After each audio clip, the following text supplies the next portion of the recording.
Hello and welcome to another edition of Luminar Coffee Break. I'm your host, Vanelli. Now, joining me today is my co-host, Angela Andrieux. Hello, Angela. Hey, Vanelli. Hello, everyone. Happy Friday. Oh, yes, it's going to be a good one, huh? Now, we both actually had guests this week, right? We did. So on my show on Tuesday, we had Lori Klein and Shelley Vandergriff, and they talked about infrared photography. I'm not going to be able to do justice to their topic and recapping it today, so I encourage you to go back and watch that episode. It was phenomenal. It was one of our longer coffee break episodes here on YouTube, but totally worth it. So much great information if you're interested in learning more about infrared photography. And what day was that again? You had a guest this week too. Yep. Yeah. What day was yours again? That was on Tuesday. Tuesday. So that would have been May 4th. May 4th. And then I had a guest, Hazel, and Hazel Meredith. She came in with a beautiful demonstration on textures. And it's funny because, do you remember I was in Connecticut last week? And as I'm driving from the airport, people who picked me up, I made a comment about Hazel. Oh, yeah, we know Hazel. And I remembered, oh, that's right. She's from Connecticut, and she was part of their camera club. And the first thing they said about her was, she's the one who loves layers. And so she did a lot of stacking for textures. So if you want to see hers was earlier this week on Monday, I believe. I think so, yep. So you can check it out on that. All right. So Angela, what do you have for us today? So the other topic that I covered this week was using Luminar AI as an extension for Apple Photos. It's a really great way to, whether you're organizing your big camera pictures from your DSLR mirrorless camera with Apple Photos, or it's just a repository for your iPhone photos, which is pretty much what I do. I have other ways that I keep all of my larger images organized, but for my iPhone photos, it is so quick and easy to have things just be saved to Apple Photos because I use iCloud and everything is on every single device. But when I want to take an image that I took with my iPhone and make it better, I'm really limited with either working on my iPhone or within what's available in Apple Photos on my big computer. So in order to extend those possibilities, I use Luminar AI as an extension with Apple Photos to go ahead and do a better job of processing my images. So if you want to share my screen, I'll go ahead and give you a little preview of what I talked about earlier this week. This is my cat, Glenn-Levitt. And one of the things I love about shooting with my iPhone is that I can get up close and personal with the cats. The cats don't really care for it when I bring out the big camera.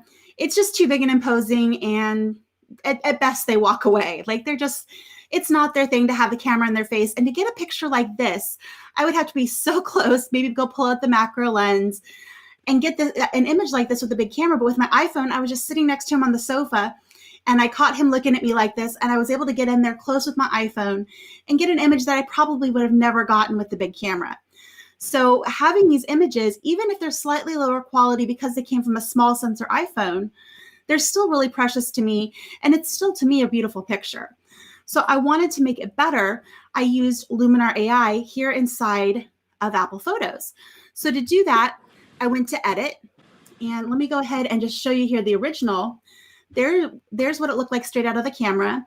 You can see it's a good picture. The iPhone actually created a very sharp image, almost a little bit over sharp. That's part of that computational photography. There's a lot of under the hood stuff that goes on in the HEIC files that Apple creates that allows an image to comes from that small, tiny sensor to be this sharp. And I was able to use Luminar AI to go to this, which is a little bit dreamier. It softened some of the harsher edges and lightened up the image. And I was able to get rid of some of the little crusties around his eye too. So to show you how I did that, I'll just do a quick walkthrough. I'll revert it to the original. And that's another great thing about this workflow is it's non-destructive. You can always go back to your original photo. So from here inside of Apple Photos, I'm going to click on the extensions button, which is this circle with the 3 dots, and choose Luminar AI. And this is going to launch Luminar AI inside of Apple Photos. I don't even have to leave Apple Photos to do this. So it does take a moment to go ahead and launch, but once it does, I have access to all of my templates, all of my settings, all of my edit tools that are available in Luminar AI for my photos. So here we go. I'm going to go to, I think it was Amazing Animals and Bokeh Bright. And this did 90% of the work for me. The only other thing I really want to do here is get rid of these little crusties around his eyes and maybe soften it up a little bit. I could also do some work to bring out a little bit more detail in his eyes. So from here, I'm going to go to Edit and to the Erase tool. And we'll get rid of those little crusties there. Just clean those up ever so slightly. There we go. I'll hit the Erase tool. And then I'm going to go to my vignette. I'm actually going to brighten up this vignette a little bit more. And using a light colored vignette, you can see that the template already added some of that for us. It's not a technique I use often. It doesn't work on very many images, but on a photo like this, where our subject has so much white fur, actually using that vignette on the lighter side, making a white vignette, really helps in this image. I think it kind of lightens it up and it draws us into his very, very arresting eyes. Another thing we could do is make it a little bit more dreamy with the glow tool. And we have a few different types of glow here. So we've got our soft focus. We can pull this amount up and see what we like and see what works best. Glow's nice. You know, I like Orton because it actually softens and sharpens at the same time. So that's actually a really cool look. We can even go into our advanced settings, maybe pull back on the brightness a little bit, add a little bit more contrast. And I think that looks pretty awesome. So there's the before and the after. So in a few short steps, I was able to make a much better image than I ever would have been able to with just Apple Photos. Now, because this is a small sensor photo, you zoom in. Let me go ahead and zoom into 200% here so you can really see it. A little bit harder to see on the video. There is some noise and some artifacts from doing processing to the HEIC file, which is very similar to a JPEG. So what you can do is go back up here to your denoise and pull up some of that luminosity denoise. Now the noise doesn't bother me too much in this image, but I did want to correct some of it, but not so far as to start taking away from that detail. So zoom back out. We still have great detail in this image. Again, the before and the after. I'll go ahead and click Save Changes. It's going to go right back into my Apple Photos library. And as soon as my iCloud has a chance to sync up, this version will be available on all of my devices.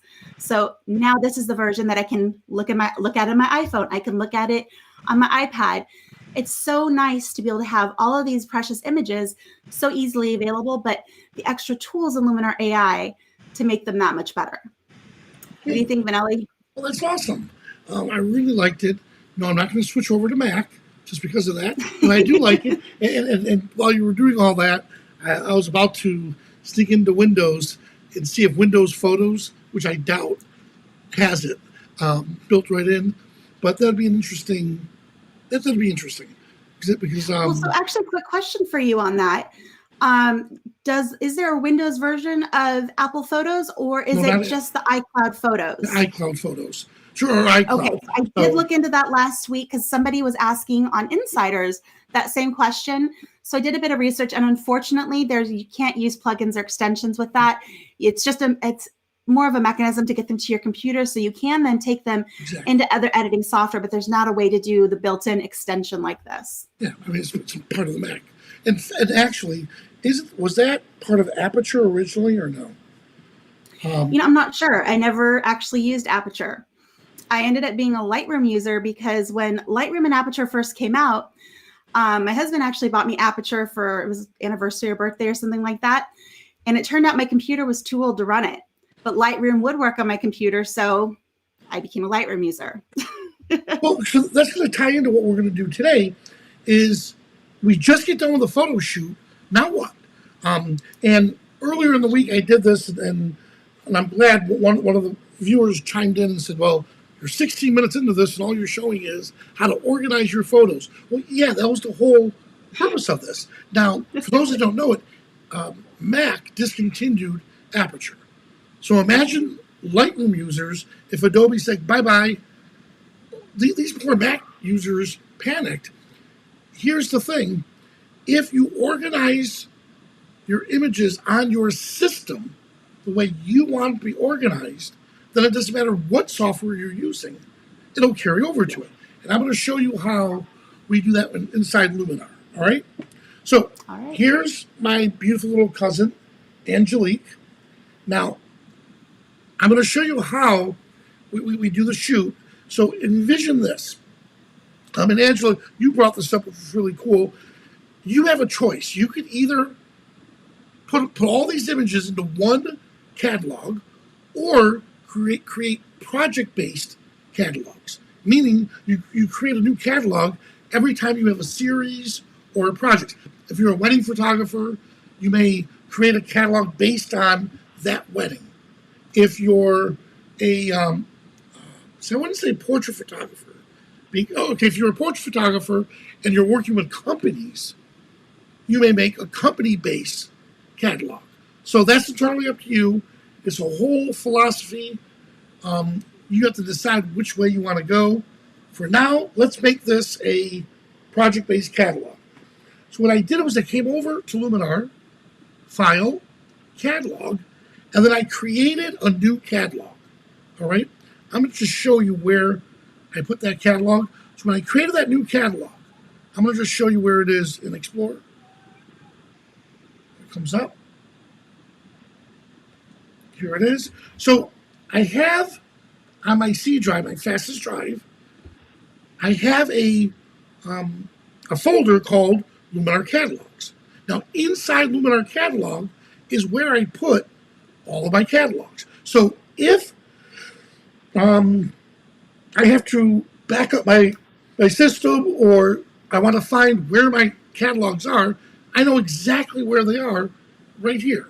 They're not scattered all over my computer. So I created a catalog called Angela or Angelique, and these are the files Luminar is going to create for you. So now, when I did that, this was blank. So there were no images whatsoever in this catalog. What I did see was just this folder right here, Angelique.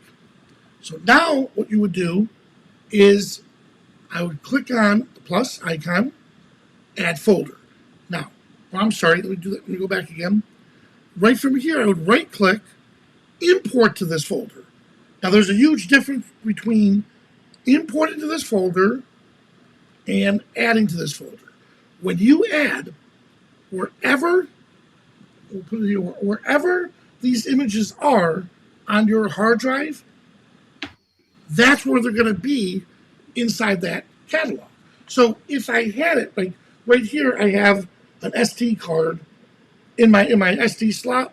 Well, if I added it here, well, that means that that folder is going to be added to my catalog. Nothing moves. Images don't move. Nothing moves.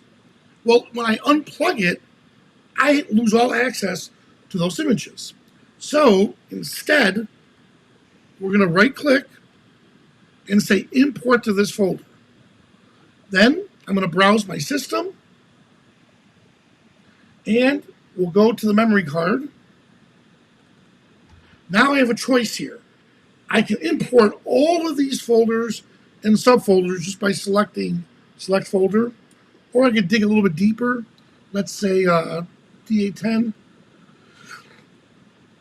From here, once I hit select folder, now that DA10 is going to come into Angelique's folder. I have choices here. Import to Angelique folder. That's a no-brainer. That's where I want it to go. But what do I want it to do? Do I want to copy the images or move them? Copying them will actually copy the images from the memory card, put them onto your hard drive. That's great. Moving them would actually remove them from your memory card and put them on your hard drive. Personally, when I'm dealing with memory cards, I like to copy. So this way, I still have my images safe on that memory card in case something goes wrong.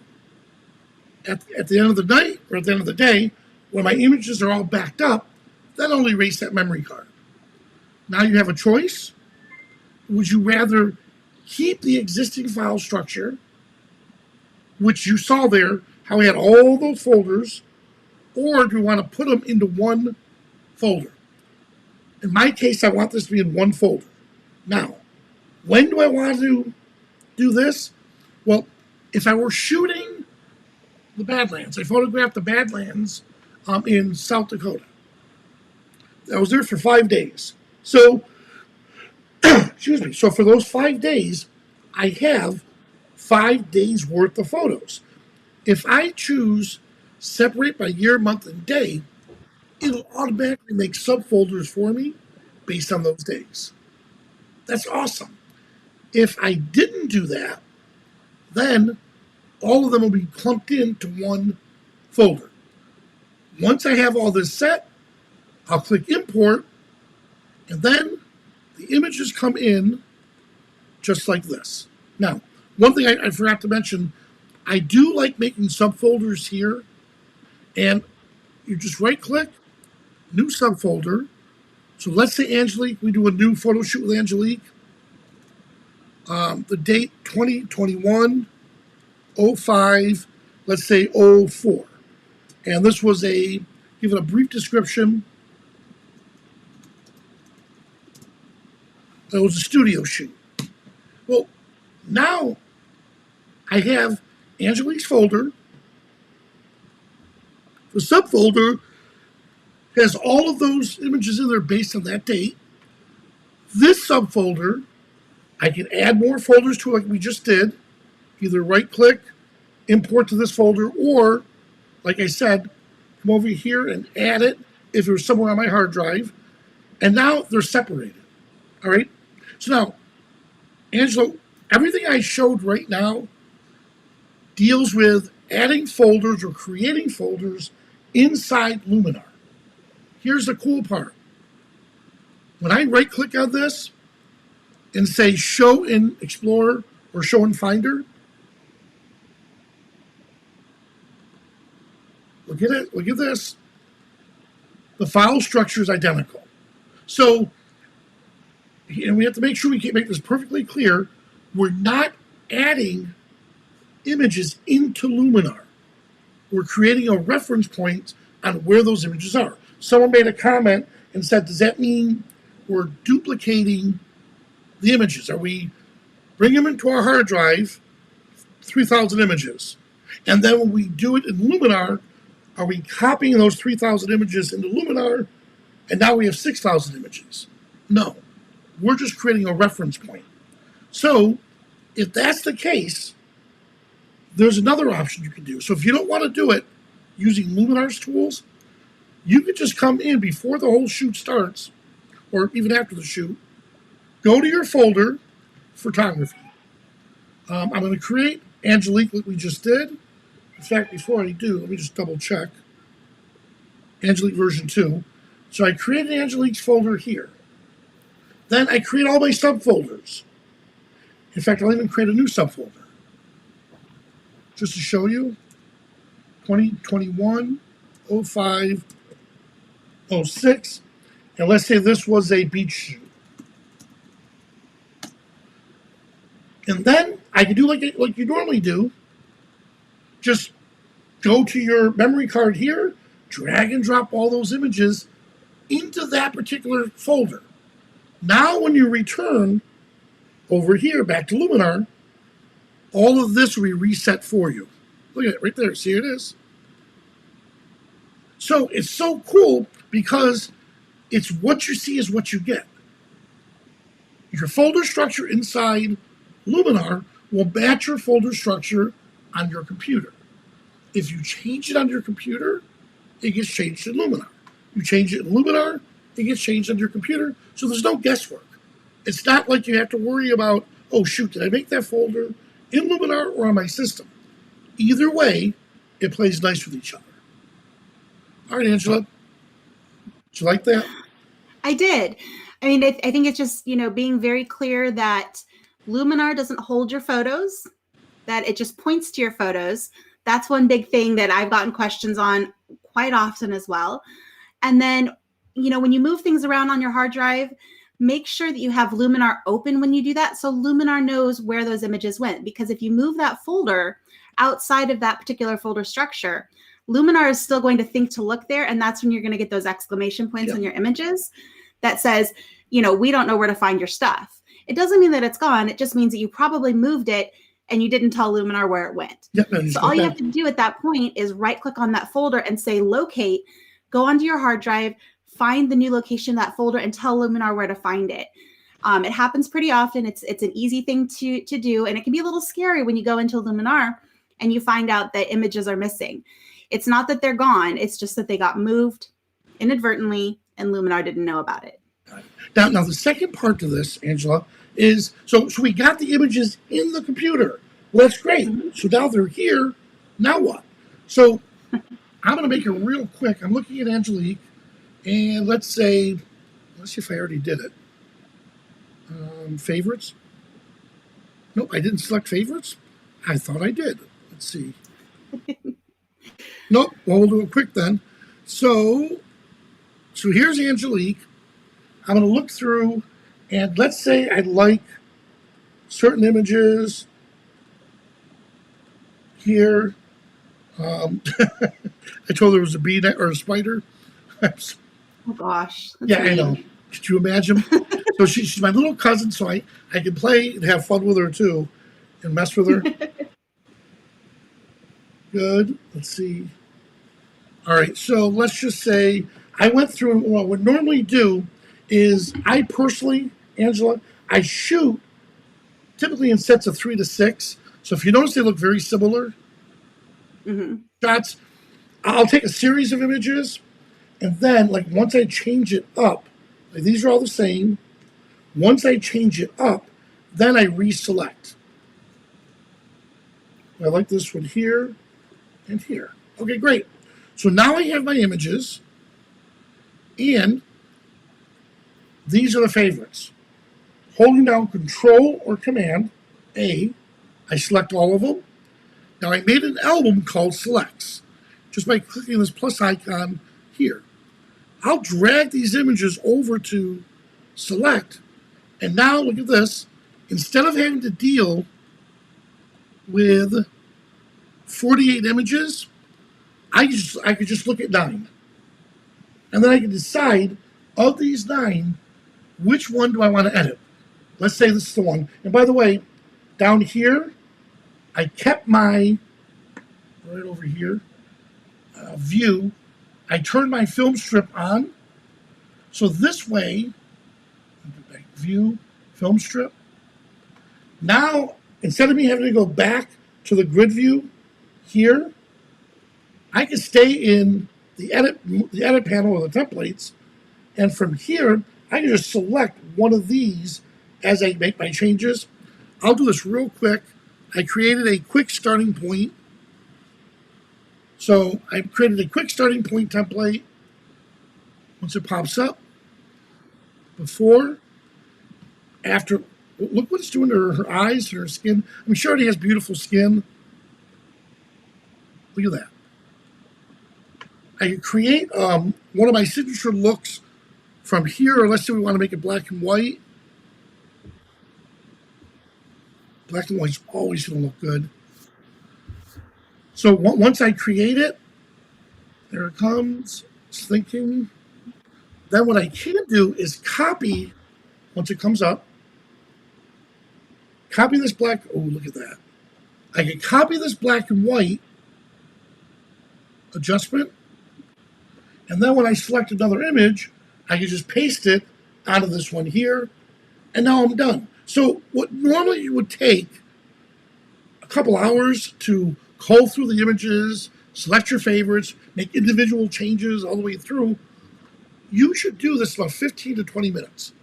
You should, in theory, be able to take the entire shoot, because most photographers hate sending out unedited images. So imagine having 48 to 50 images during that shoot. Fix one of them, make it look really good, spend 5 minutes on it. Add it to all the images, throw it up on the web for them to select their favorites. And when they tell you back, hey, these are my favorite images, now take those 10 and edit those 10. The entire time should take you maybe 30 minutes to an hour. But if you have to go into an image and let's say there's a trash can back here, or there's trash or debris, or you noticed You notice there's a soda can over here. You're going to spend a lot of time editing that stuff out. So make sure you get it right in camera. Here we go, Angela. Angela, I almost called you Angelique. So Well, that was really good. And if people are interested in learning more about culling, the process of sorting through your images and finding the best ones, I did a coffee break episode. It was probably 3-4 weeks ago now, and it was called "How to Select the Best Photos in a Series." So that's a really great one to go back and refresh on as well. It talks about some of the keyboard shortcuts that help you to go through and choose your favorites, choose which ones, like if you have some that are blurry, you can make them rejects, and how to easily sort and whittle down the number of images you're looking at so you can focus on just the best ones. Exactly. And unless the photo is, really bad, really ugly, or if I totally blew it out, or if it was an image I would never want anyone to see, then I delete. Other than that, I keep all my images. And over the last couple of weeks, you saw me. In fact, last night when I taught for was the last night or the night before, when I taught for your, I know we're losing track of days, your user group, I even showed them one of my reject photos. And every time I look at it, I'm like, ugh, I wish I lit it better. But Luminar made it look phenomenal. So I'm glad I didn't delete it. But you're looking at the image, and you saw my frustration as a photographer on how did I light it like that? What was I thinking? But we fixed it. So, yep. Awesome. Yeah, and when if you flag something as a reject, that doesn't mean you necessarily delete it. It's just a mechanism for you to hide it while you're going through other photos, so you can focus on the best ones. It's up to you whether you delete them after that or not. I personally, only ones I delete usually are going to be something that's blurry. If I accidentally took a photo of the ground, those kinds of silly mistakes, I think we all make them. But I keep most everything else. And it's surprising how many images over time I've been able to go back and rescue that weren't very good images at the time, or even as a newer photographer, not really, mostly just snap happy and not understanding composition, that I look back and I go, that one's actually got something to it. And I can, with newer technology, process it and get something really quite phenomenal out of it. So, or especially with cloud replacement, right? Because you look at some of our old images, you're like, oh man, I really, really want to edit this image, but do I really want to replace the clouds? It's going to be a pain in the neck. And now it gets better real quick. Well, here are some of the comments. Hello. Oh, great. Robert. Oswego. Yes. It's very, very cold in Oswego. In fact, Angela, in Oswego, you'll laugh at this. In order, at the college, they actually had ropes tying to the dorms because the lake is there, and it got so snowblind, students would actually find themselves out on the lake. So to prevent ropes, you have to find your way to the classrooms. Talk about that. Those are things people in California never think about. No, and thank God I'm back here in Florida. So, and for the rest of you, if you like these episodes, please hit that thumbs up. Our producers love seeing that. And if you have ideas or suggestions for future episodes, please don't hesitate to put those into the comments or shoot either of us an email. Vanelli at Skylum.com.